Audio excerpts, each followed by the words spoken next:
I am broadcasting on all AM frequencies.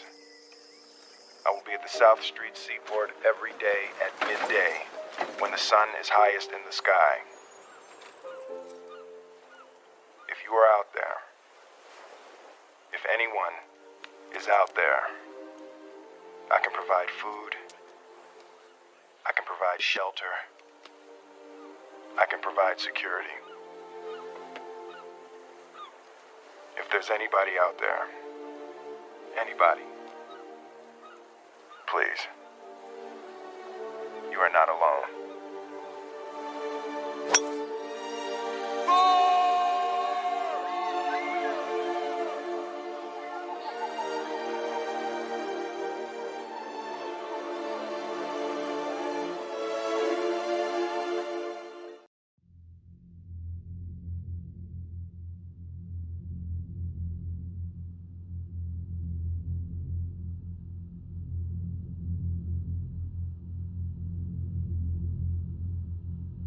Well, it's not getting a lot of attention in this country because we don't give Canada any attention at all, but all of a sudden Canada looks a lot like the Soviet Union.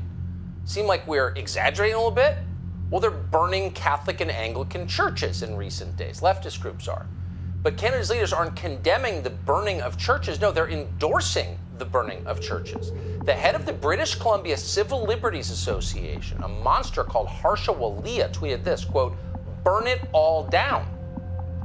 Then a close confidant of the Prime Minister of Canada, Justin Trudeau, a man called Gerald Butts, called the arson, and we're quoting now, understandable. A woman called Heidi Matthews, meanwhile, of Harvard Law School, described the attacks as, quote, the right of resistance to systemic injustice. Burning churches. Now. This is not the Spanish Civil War. This is now in Canada, and not just churches. Rioters just tore down the statue of Queen Victoria in Winnipeg on Canada Day. No pride in genocide!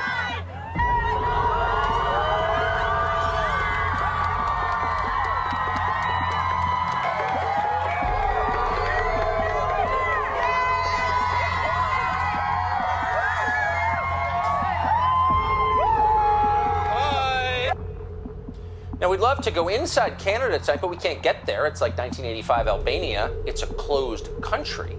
So instead, we're speaking by satellite tonight to Ezra Levant with Rebel Media within Canada. He joins us now. Ezra, thanks so much for doing the show.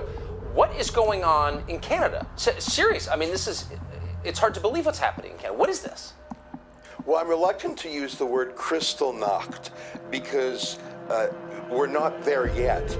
That was the night of the broken glass in pre-Holocaust Germany, where they smashed and burned and killed Jewish synagogues. It was a precursor to the Holocaust. Obviously, we are not that far gone yet.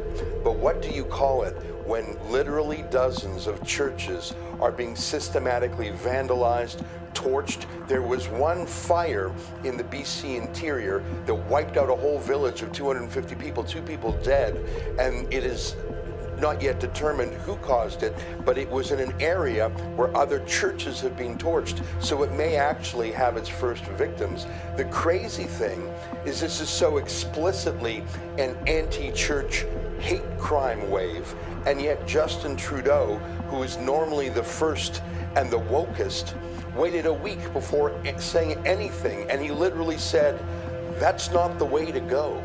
That was as tough as he got. He introduced an anti-hate crimes bill in Parliament that's targeting mean tweets and Facebook posts. But literally you have church after church being torched by Antifa-style terrorists, and he's almost silent on the matter, and his right-hand man finds it understandable. I think these are dark days for religious freedom in Canada. Yeah, when they're burning churches and the head of the BC Civil Rights Commission says, burn it all down? I mean, that person sounds like a dangerous lunatic. Who is that? What is going on? And she hasn't been sacked. That was over a week ago that she said it. In fact, various board members of her Civil Liberties Association have supported her. By the way, these churches often have Aboriginal, Indigenous congregants, and they're saying, don't burn our churches down. It's the Canadian equivalent of when Black Lives Matter burns down black-owned businesses in black neighborhoods. That does not help black people. In Canada, most of these churches are Aboriginal focused, and you often have, in one case, white Antifa-style vandals filming themselves desecrating a church. And the trouble is, from the very top, it's either silence or tacit support. Yeah, and I'm ashamed to say that American Christian leaders mostly have been silent about it too, and I wish they wouldn't be.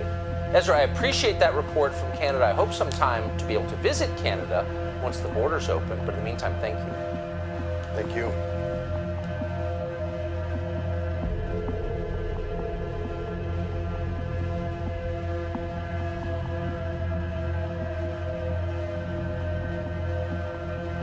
Authorities in Canada have uncovered the remains of 215 children, some as young as 3 years old, at the site of a former residential school for Indigenous students.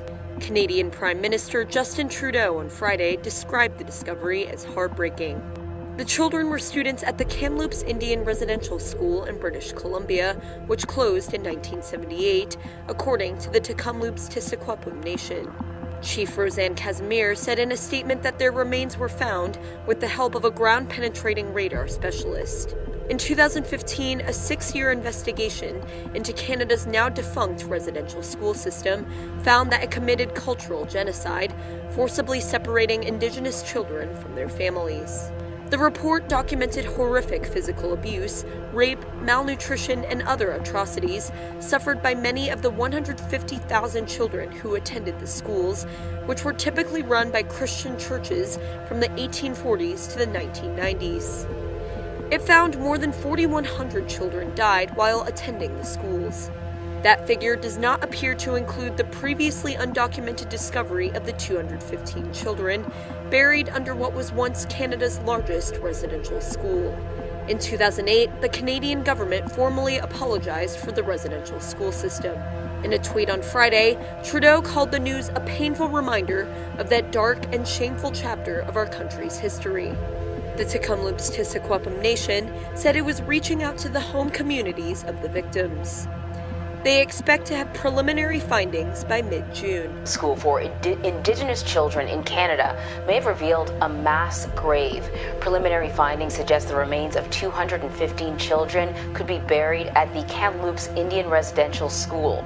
For decades, Canada's government forced Indigenous children to attend facilities like this one. Researchers have identified at least 4,100 children who died while attending these schools. So New York Times Canada correspondent Ian Austin is following the story for us and joins us.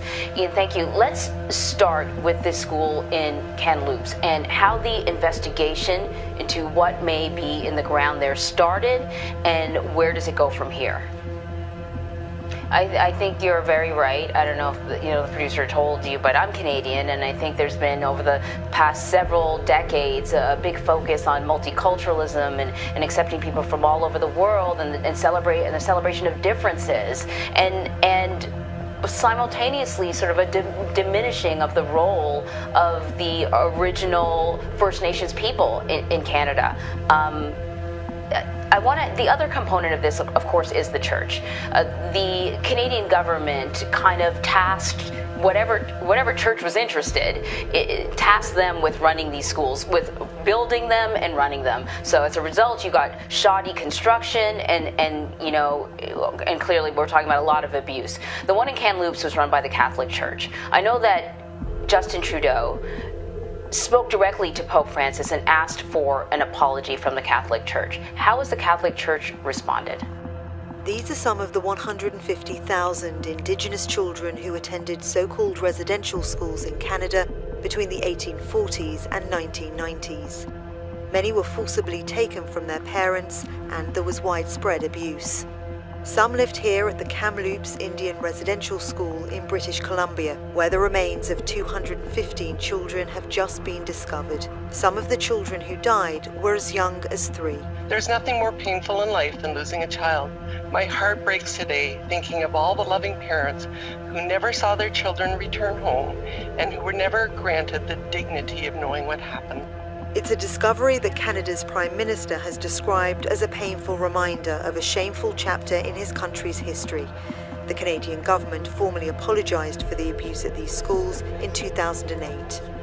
And years later, an official inquiry by a Truth and Reconciliation Commission into the residential school system concluded it amounted to cultural genocide against Indigenous communities. The residential schools were opened with the sole purpose of removing the Indian from the child. It was to assimilate Indigenous people in Canada, and essentially, in the words of one of the superintendents at the time, to get rid of the Indian problem. Members of Canada's Indigenous community say they're in touch with the coroner and are contacting families of children who attended the school. For now, though, they say they still have more questions than answers. Victoria Gatenby, Al Jazeera. After the remains of more than 200 Indigenous children were found last week. Some were as young as 3. Many from Indigenous communities gathered this week to honor the lives lost. The remains were discovered in Kamloops, British Columbia, at what was once Canada's largest residential school for Indigenous children. Our national correspondent, Jerika Duncan, spoke with a survivor. Jerika, good morning. Good morning. This is such a dark chapter of history for Canada that needs to be told. The Kamloops Indian Residential School in British Columbia used to have at least 51 confirmed deaths on its official record. Well, sadly, one survivor told us he was not surprised to find out at least 215 more students were found buried there. Sometimes kids would not show up in classroom. They would disappear for the next day, and we knew that they were gone, but we didn't know where they were gone. Gary Gottfriedson is a survivor of the Kamloops Indian Residential School. He's among the thousands of Indigenous peoples legally mandated by the Canadian government to attend such institutions. They were set up in the late 1800s and often operated by the Catholic Church. The last one closed in 1997. University of Alberta professor Crystal Gale Fraser says abuse was rampant. The whole point was to erase their Indigenous identities. These Indian residential schools have often been compared to prisons. We were never allowed to speak our languages in there because of fear of punishment. So those of us that were little were absolutely terrified. A Truth and Reconciliation Commission was formed to investigate abuse at the Indian residential schools. In 2015, it issued a report saying the government committed cultural genocide. At least 4,000 students died at these schools, some of disease, neglect, accidents, or abuse. Prime Minister Justin Trudeau. Saying sorry for the tragedies of the past is not enough. It is not enough for the children who died, for the families, or for the survivors and communities. The heinous discovery happened after one of the Canadian First Nations used radar technology on the ground near the school. Indigenous communities and families have been saying these things for decades, often not notified of deaths. Their children never return home, unable to get any sorts of answers. In a statement that First Nations chief wrote, the true accounting of the missing students will hopefully bring some peace and closure to those lives lost. As for Gottfriedson, he's still haunted by the memories. We were made to feel ugly because we were told we were ugly. We were made to feel like we were nothing but dirt. And that has remained with me to this very, very day. It's I've never felt that I was good enough for anything. Catholic churches have been destroyed by fires in Canada. The 2 churches were located in Indigenous communities in Western Canadian region of British Columbia. The incident follows the grim discoveries of nearly 1,000 unmarked graves at the former church-run Indigenous residential schools in the country. St. Anne's Catholic Church on the Upper Similkameen India Band and the Chapaka Catholic Church in the Lower Similkameen India Band are believed to have been set ablaze less than an hour apart in the early morning hours of Saturday. Now, Sergeant Jason Bader of the Royal Canadian Mounted Police said in a statement, and I quote, "Both churches have been destroyed. The fires are suspicious and the authorities are looking to determine any possible connection to the church fires in both the Pentagon and the Olivia on the 21st of June 2021. Now, 2 other Catholic churches had been destroyed in fires a week ago on the day when Canada marks the National Indigenous Peoples Day. No arrests have been made so far. The destruction of the 4 churches comes at a raw time for many of Canada's Indigenous peoples. The community is still struggling with the discovery of nearly 1,000 graves of Indigenous children in church-run residential schools in Canada. The remains of 215 school children were discovered at a former residential school in Kamloops last month, while ground-penetrating radar mapping also helps locate 751 more unmarked graves at another school in the Mariaville this week. Well, it's not getting a lot of attention in this country because we don't give Canada any attention at all, but all of a sudden Canada looks a lot like the Soviet Union. Seem like we're exaggerating a little bit? Well, they're burning Catholic and Anglican churches in recent days. Leftist groups are. But Canada's leaders aren't condemning the burning of churches. No, they're endorsing the burning of churches. The head of the British Columbia Civil Liberties Association, a monster called Harsha Walia, tweeted this, quote, "Burn it all down." Then a close confidant of the Prime Minister of Canada, Justin Trudeau, a man called Gerald Butts, called the arson, and we're quoting now, understandable. A woman called Heidi Matthews, meanwhile, of Harvard Law School, described the attacks as, quote, the right of resistance to systemic injustice. Burning churches. Now. This is not the Spanish Civil War. This is now in Canada, and not just churches. Rioters just tore down the statue of Queen Victoria in Winnipeg on Canada Day. Yeah, when they're burning churches and the head of the BC Civil Rights Commission says, burn it all down? I mean, that person sounds like a dangerous lunatic. Who is that? What is going on? And she hasn't been sacked. That was over a week ago that she said it. In fact, various board members of her Civil Liberties Association have supported her. By the way, these churches often have Aboriginal, Indigenous congregants, and they're saying, don't burn our churches down. It's the Canadian equivalent of when Black Lives Matter burns down Black-owned businesses in Black neighborhoods. That does not help Black people. In Canada, most of these churches are Aboriginal focused, and you often have, in one case, white Antifa-style vandals filming themselves desecrating a church. And the trouble is, from the very top, it's either silence or tacit support. Yeah, and I'm ashamed to say that American Christian leaders mostly have been silent about it too, and I wish they wouldn't be. We're out in full force at present. In the last few months, a bizarre conspiracy theory has taken root firmly on the fringes of the American right. Where we go one, we go home. Where we go one, we go home. These people are taking an oath to QAnon, a mishmash of conspiracy theories which holds Donald Trump as the savior of the world. And they hold some disturbing views. The pandemic wasn't real, and the race war isn't real. It's creeping into the mainstream of political conversations. Just this past weekend, Trump retweeted QAnon dozens of times. And it's tearing families apart. The person I knew as my mother is probably not coming back. Newsnight has seen data that shows a huge spike in interest in this conspiracy theory during the pandemic. But what is QAnon? Followers believe that a cabal of pedophiles runs the United States. They control the media, Hollywood, and politicians, and the only person that can stop them is Donald Trump. Hi. Hey, Steph, how are you doing? Good, how are you? I'm doing excellently. Travis View has been researching this phenomenon since its early days. The most far out of these beliefs say that celebrities and political elites actually farm children in underground caves so that they can drink blood, which supposedly staves off aging. QAnon has become a sort of cult of President Trump, and in the months since the pandemic, it's seen a surge in its appeal. The only reason I have this red hat on right now, which I still feel like an idiot sometimes wearing it, it's because I believe that this is a real thing. Fake news, fake press. Nick Natoli is one of them. He discovered QAnon about a year and a half ago, but he started sharing his views as the pandemic hit the US. He can spend up to 16 hours a day online researching conspiracies. JFK was definitely murdered by CIA. You're taking it from someone who's got JFK on their arm. 9/11 was an inside job.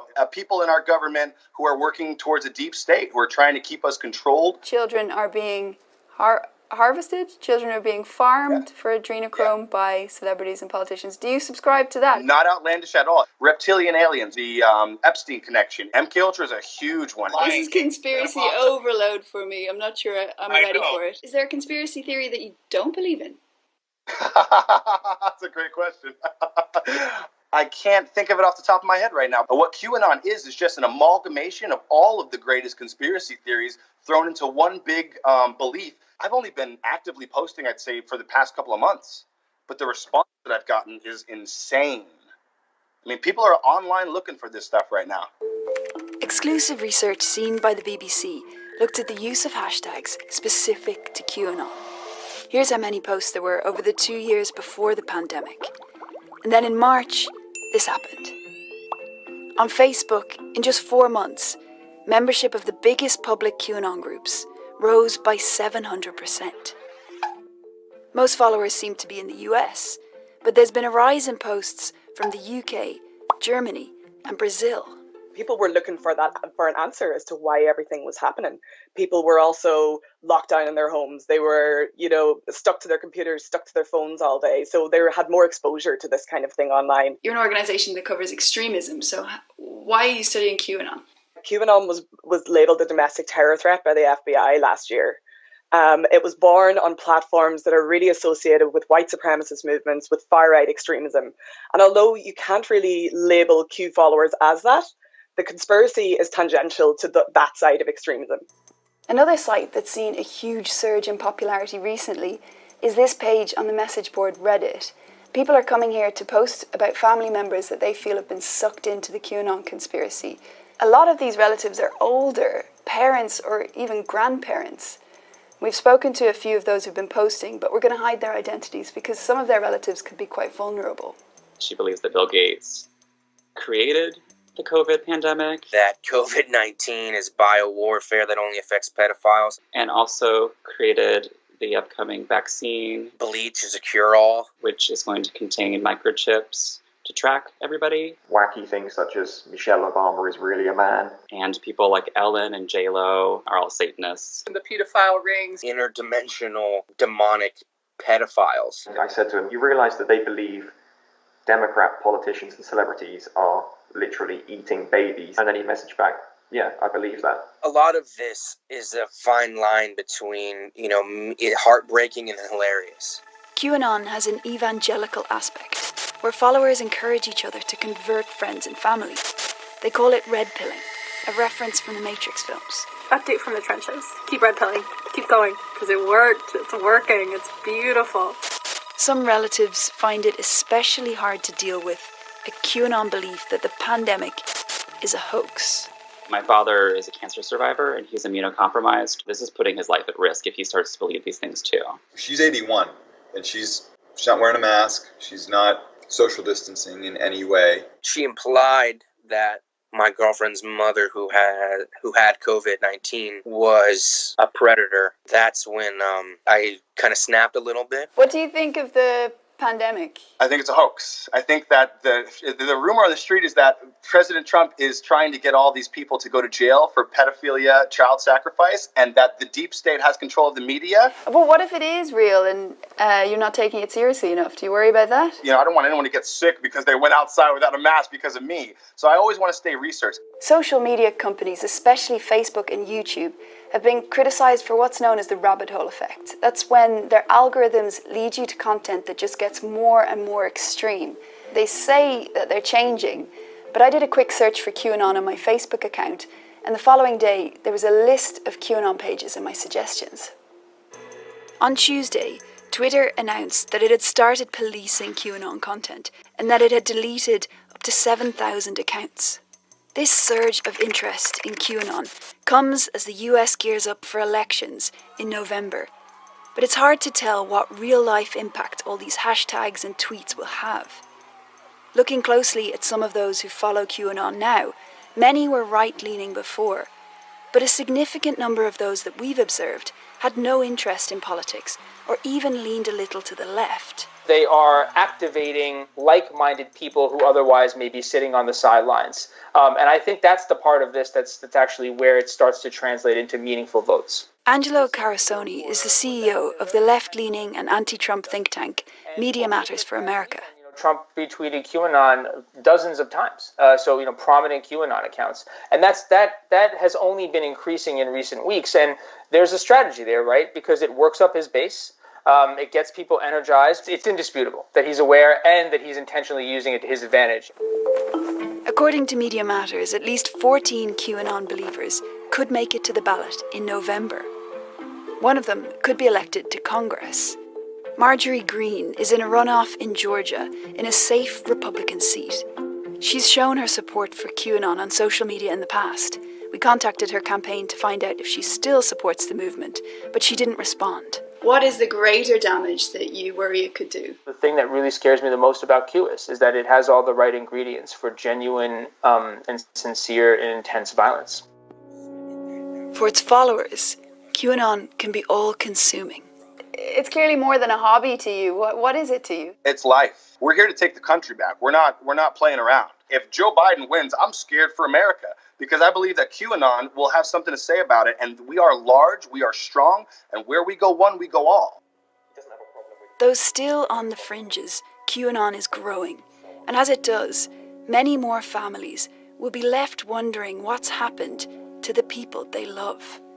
She's going deeper and deeper in. Like, what is that going to look like even 6 months from now? Yeah, I have to accept that the person I knew as my mother is probably not coming back. But I wanted to update you, as I told you that I would. The big question has been, what's the nexus?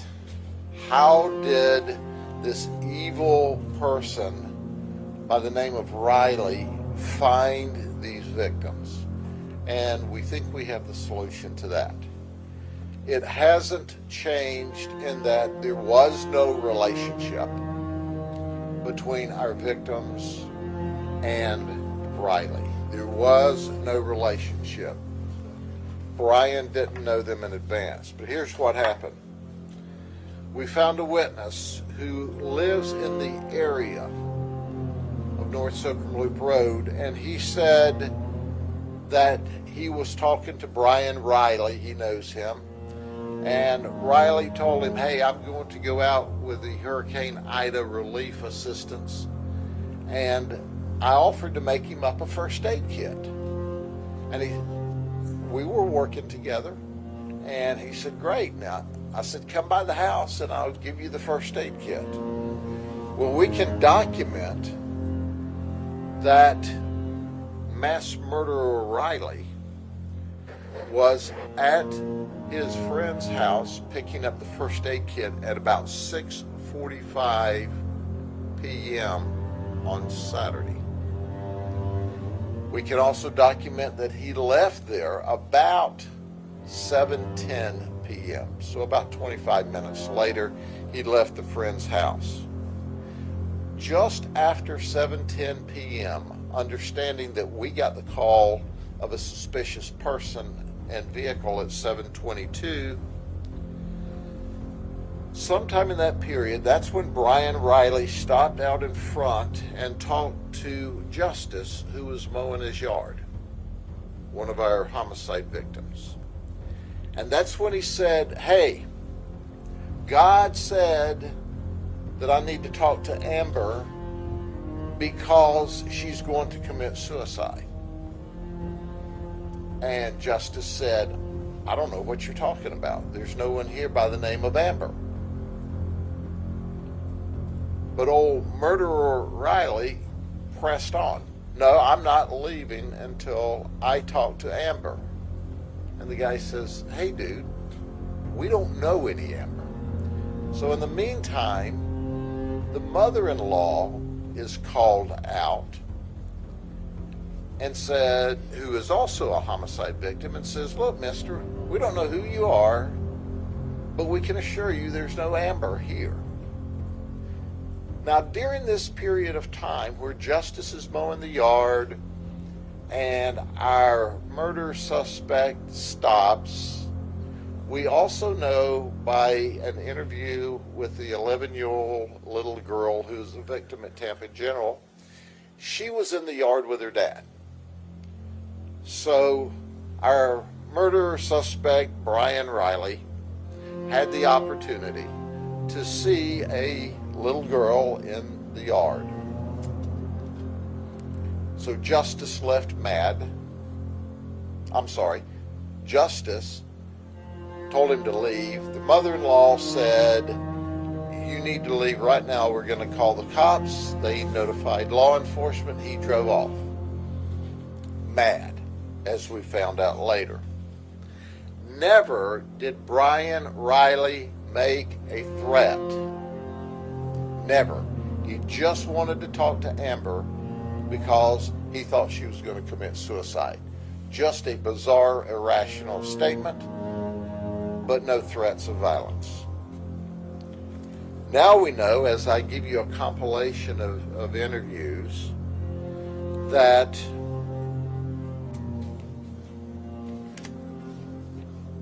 when our suspect Riley left, he was very angry. And he was very angry at Justice because he thought Justice had kept him from seeing this child, Amber, that was going to commit suicide.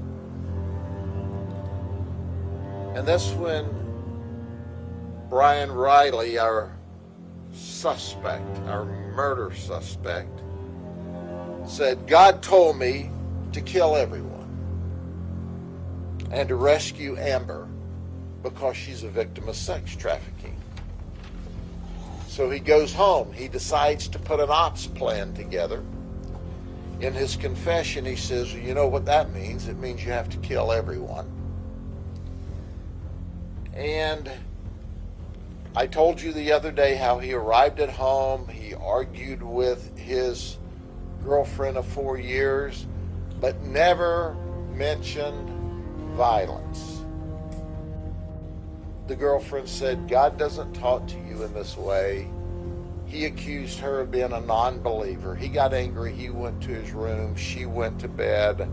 I explained that to you. And she woke up at 6:30 and he was gone. In the neighborhood, we have found a piece of video where at 1 o'clock in the morning, he left his residence in that truck that we found at the scene, the black Ford pickup truck, F-150, with carrying a large shoulder bag, if you will, about 1 in the morning. So we wondered, where has he been between 1 in the morning and 4:22 in the morning?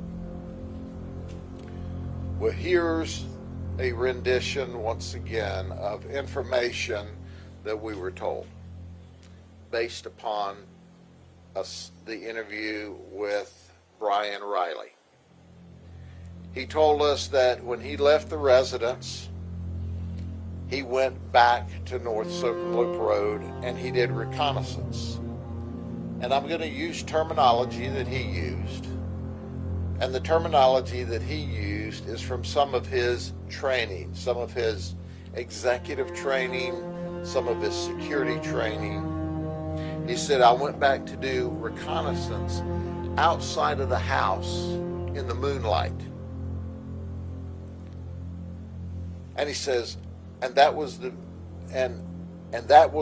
sorry, I'm not sure if he said that, but that was the beginning of his execution plan. He told us, and I'm going to read some snippets here, that he repositioned his truck 3 times so that he would have a fast departure. He searched through and spent time at the house to locate 3 entrance points into the homes. He planned out his diversions and he prepared his exit strategy. He slashed the tires on both a sedan and the pickup truck he ultimately set on fire. He set out the glow sticks from the road next to his vehicle, through the backyard, close to the next house. He explained that those were so he could find his way out in an emergency at night, and so if he found Amber, she could find her way to escape from this house where she was a sex crime victim. This is all fiction, all made up by him.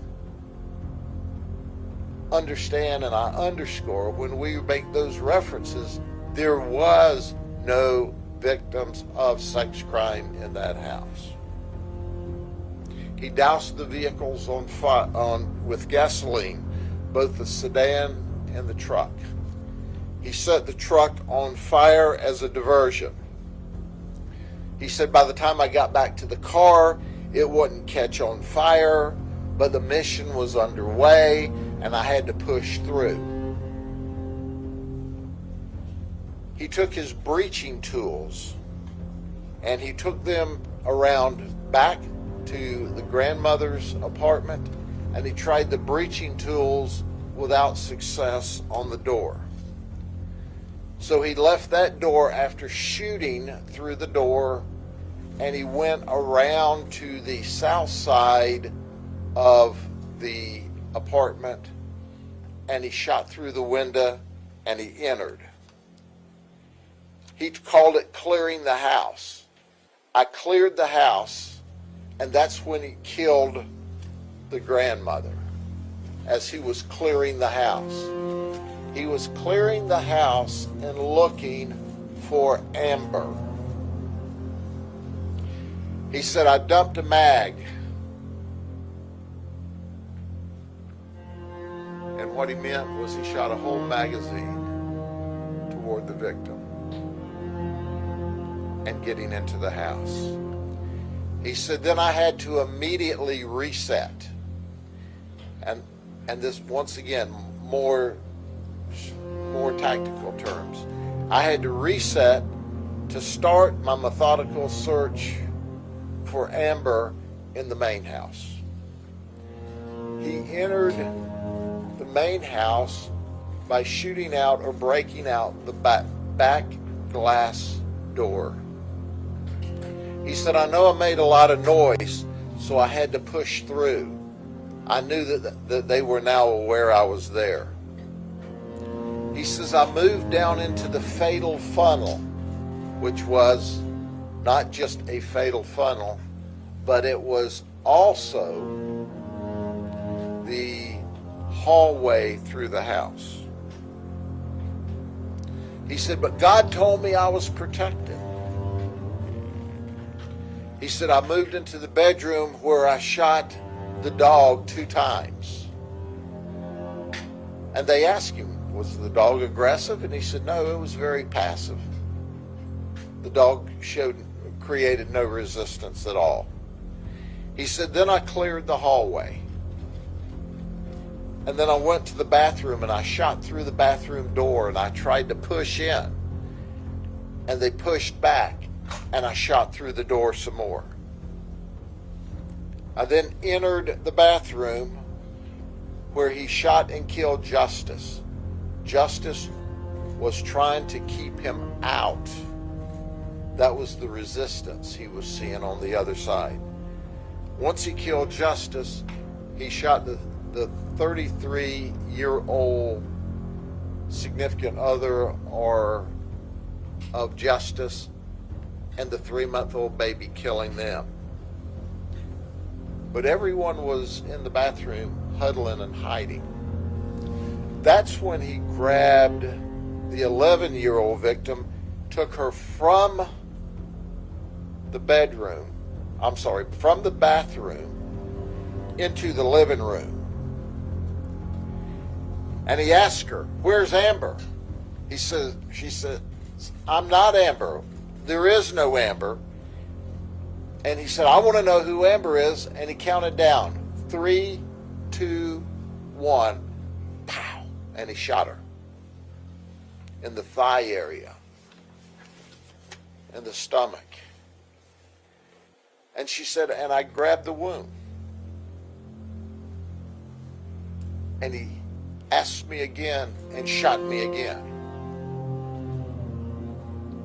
Then this evil human being told us I tortured her in order to investigate and in order to find Amber. This is the big bad dude that tortured an 11-year-old child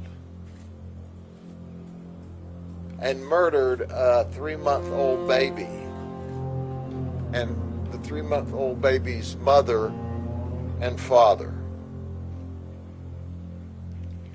And then this guy says to the 11-year-old, do you know why I killed your parents?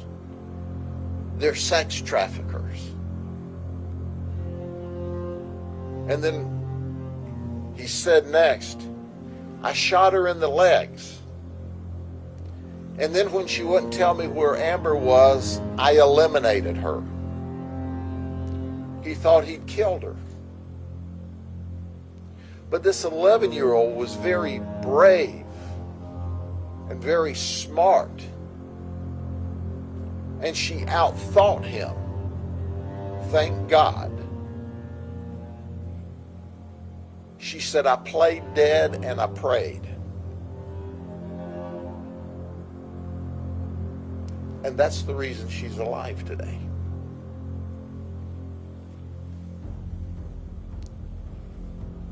Before he shot her, thinking he'd killed her whenever she played dead, the suspect told us, I asked God if a 12-year-old could be involved in sex trafficking, and God told me yes, and that's when I killed her.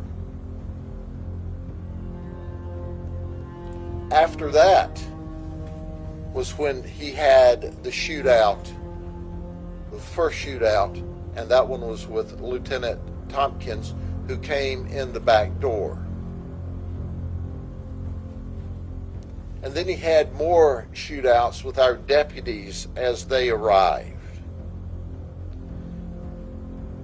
We believe at this point in the investigation, and as I told you before, anything I tell you is subject to change by the time we finish the investigation, but this is the best information we have at this moment in time.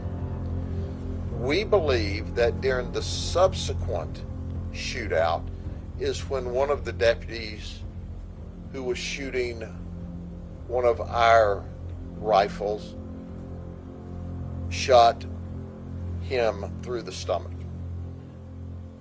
It was a side-to-side wound. It actually went through the vest he was wearing, but it did not enter the cavity. It just went through the exterior portion of his stomach and through the fat area. He immediately retreated back, of all places, to the baby's nursery, where you would think everyone would be safe and secure. And he started putting quick clot or material to stop the bleeding. After he did that, he told us, he said, well, I knew at that point I was outgunned and outmanned, so I dumped my bulletproof vest and my guns, and I walked outside with my hands up and gave up. That's right, he didn't want to die. He didn't want to die. He consciously and intentionally decided, well, heck, they're all here now. They've engaged me once at the back door. They've shot me through the window. I better give up. He was a coward. An absolute coward. He looks like a man, but he's not a man. He's a sniveling coward. He was a big bad dude when he had 2 different firearms and broke into a grandmother's home and shot and murdered an unarmed grandmother. He was a bad dude when armed with 3 firearms, went into this house and shot and killed a 3-month-old baby in the arms of its mother and executed the mother with multiple gunshots. When he killed and executed the father with multiple gunshots. He was a big bad dude when he took an 11-year-old child and shot her while trying to interrogate her to find Amber. He was a big bad guy. But then when he got shot by the good guys, he folds up. He drops his vest and his guns. He wants, when he exits the house, to make sure that we all know he's not armed. And our deputies did exactly as they should have. They took him into custody. We got him emergency medical help. Then he got to the hospital and tried to take one of the Lakeland police officers' guns. And they had to fight with him at the hospital. And then he confessed. He confessed to the horrible tragedy that he did on a Sunday morning. Here's what we know at this point in the investigation. Now understand, crime scene is still working. Will not be finished today, probably tomorrow, maybe through the rest of the week. This is the most extensive single crime scene that we have worked that I can remember. It appears at this point in the investigation, 5 deputies shot that morning in response to this mass murder, and 1 Lakeland police officer. We shot approximately 59 times. We know that our mass murderer shot in excess of 100 times this particular morning. We know, based upon what we've found so far, we're starting to do background work by some of the detectives, that our suspect, as you already know, had 4 years in the Marines, 3 years in the reserves, a trip to Afghanistan and Iraq. He worked in executive and private security and was well thought of and was well trained. He has 16 separate certificates in security and tactical training. He was well trained. We know from a compilation of the information from the time he had that first communication with Justice that he was seeking out Amber, who wanted to commit suicide, who was the victim of sex trafficking, and it was all a figment of his imagination. We've had the opportunity to interview the 11-year-old. I can't underscore enough her bravery. I can't underscore enough her ability to think through of how to survive when she has just witnessed her father, her baby brother, and her stepmother viciously murdered right before her very eyes. We interviewed her, and she said, I was outside helping Dad do yard work on a Saturday afternoon. He was mowing. I went in the house as he was having a conversation with a man outside, and Dad told me later that he was looking for somebody by the name of Amber who this guy thought was going to commit suicide.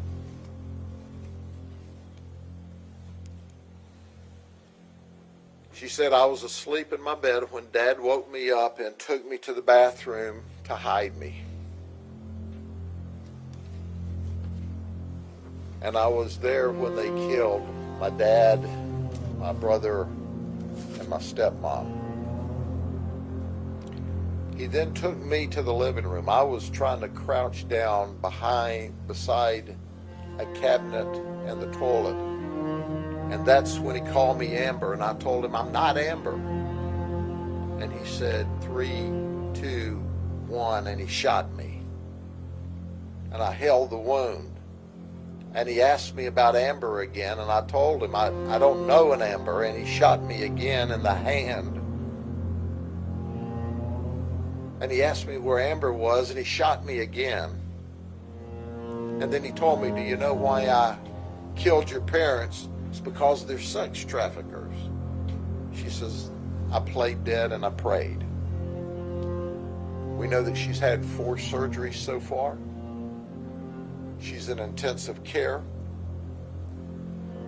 She was able to give us a good statement, but she didn't even recall all the additional gunshot wounds she received at this initial interview. We know she has at least 7 bullet holes in her. And once again, because of her medical care, we don't know if it's 7 separate shots or if it's a total of 7 holes, and some of them may be in and out shots.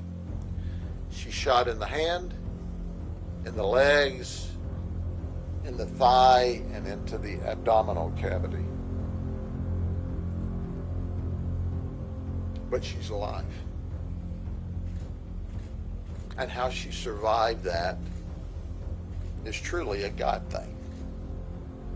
He thought he left her for dead, but she was way smarter than he was. And God truly was with that little girl that evening. You know, my editorial comment is, I know my God was pissed. That's not the God we know. But he gave God all the reason for him doing this. God told me to do it. God told me to do it. Well, I'm kind of like his girlfriend. No, God didn't tell you to do that. But he did it and blamed it on God. That's what we know now. We're still at the crime scene. We're still interviewing people. We have found other witnesses that knew he was going to the hurricane recovery. No one yet has told us they knew anything about any violence. No one said that. The investigation's ongoing. As you well know, the investigation is not near over, but now we're going to witnesses and friends and dotting the I's and crossing the T's, and this is going to go on for weeks and weeks and weeks as we prepare a case against this mass murderer, against this totally evil person. Totally evil. Totally evil. There's not words to adequately describe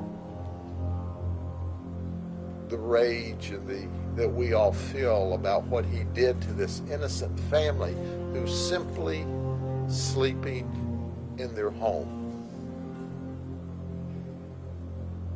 And they happen to be the unfortunate ones that he passed by that afternoon where he saw the man and an 11-year-old girl. It could have been anybody's neighborhood that was out with their children that afternoon.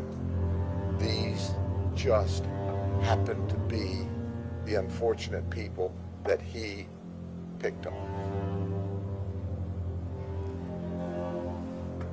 Now you kind of understand why I asked for a lot of people just to help a little bit, because what is remaining, an entire family with the exception of this 11-year-old child, is wiped out.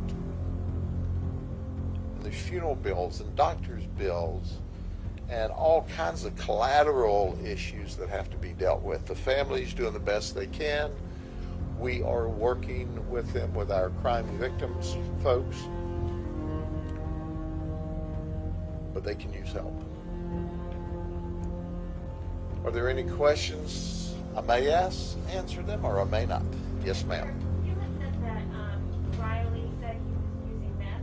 Have you found any evidence that he was using drugs? Riley told on his way to the hospital to a Lakeland police officer, among his rambling statements, that he had used meth.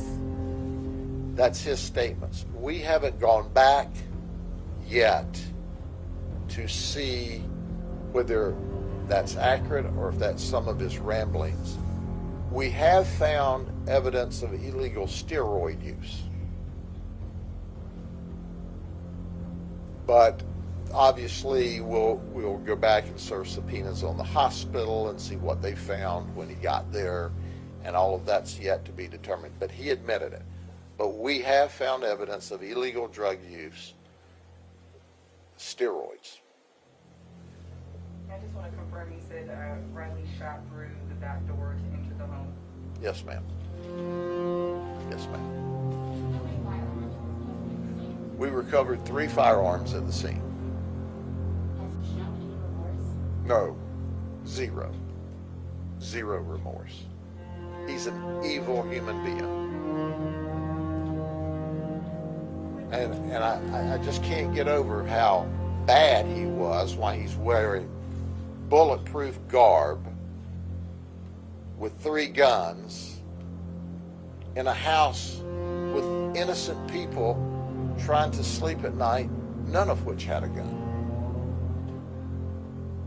There were no guns in the house. They couldn't protect themselves if they wanted to. Yes, ma'am.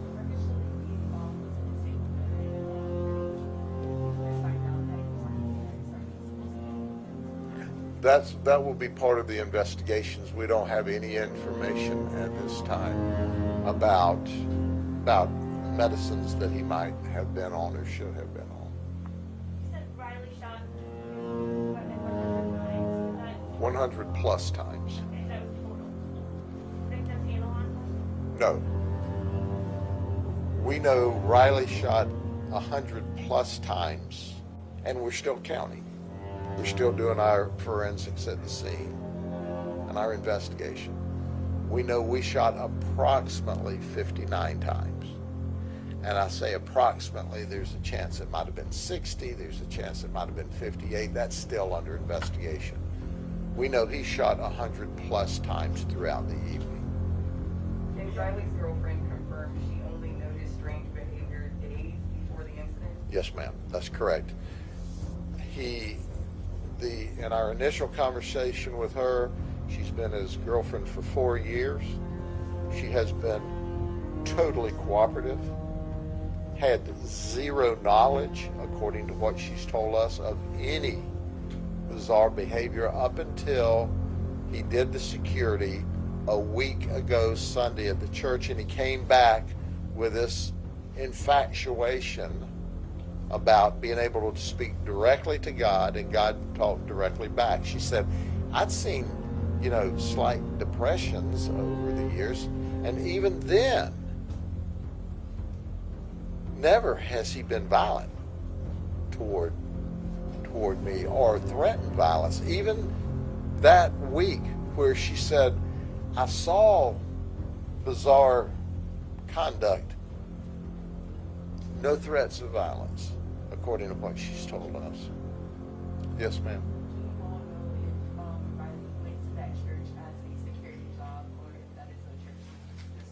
No, he was sent there just as a security job, along with another individual who was his friend, who went as well. And in fact, that friend said, I was very pleased that he seemed to be developing a relationship, a religious relationship with God. We are still investigating that. We are not telling what church it is at this point in time, because obviously we'd like to talk to the people before y'all do. Okay? Thank y'all very much. I appreciate it. Take care. Keep this family in your prayers. It is, this mass murder is exceptionally horrible. Exceptionally horrible. And I'll end where I began. The thought that you would have an active shooter and a mass murder in a home at 4:22 on a Sunday morning in a nice neighborhood is just something you can't wrap your mind around. But it happened. Take care. Welcome. You can call me Radix, the ultra neutral, the one from 72. Doing more and more research and more digging, it now is more apparent to me that we are in a natural reality dealing with an alien species that has hacked time, and because of that they have left a huge piece of evidence, which is the year 1972, and how that year actually connects to the year 2020, and how I am the only person in the world that is educating people and bringing the message and was able to predict the election in 2020 through great detail, as well as other predictions that also came true that have to do with looking at the year 1972 and the time hack and how it affected the year 2020 and will lead us into civil war, as well as a galactic war that is clearly upon all of us that is coming down. And you'll see that evidence by coming here and looking at the evidence that I present. I'm also going to be teaching you things about how flying saucers work, things about different alien species like the reptilians, the Anunnaki, and about the Greys, because I myself had a reptilian experience where my mind was unlocked, and that is one of the great reasons why I'm able to present all of this knowledge, because up until the year 2017, when my mind was unlocked, not long after that, I was starting to able to see the holes in the reality, see all the connections of the things that were going on that led to a time hack, which tells us learn from them and push forward as humanity, and not to suppress one another and suppress our own species. So if you're ready to have your mind unlocked, if you're ready to receive the message that nobody else in the world is talking about, if you're ready to see the truth, if you're ready to understand and look at the evidence, then welcome to Rat X Files.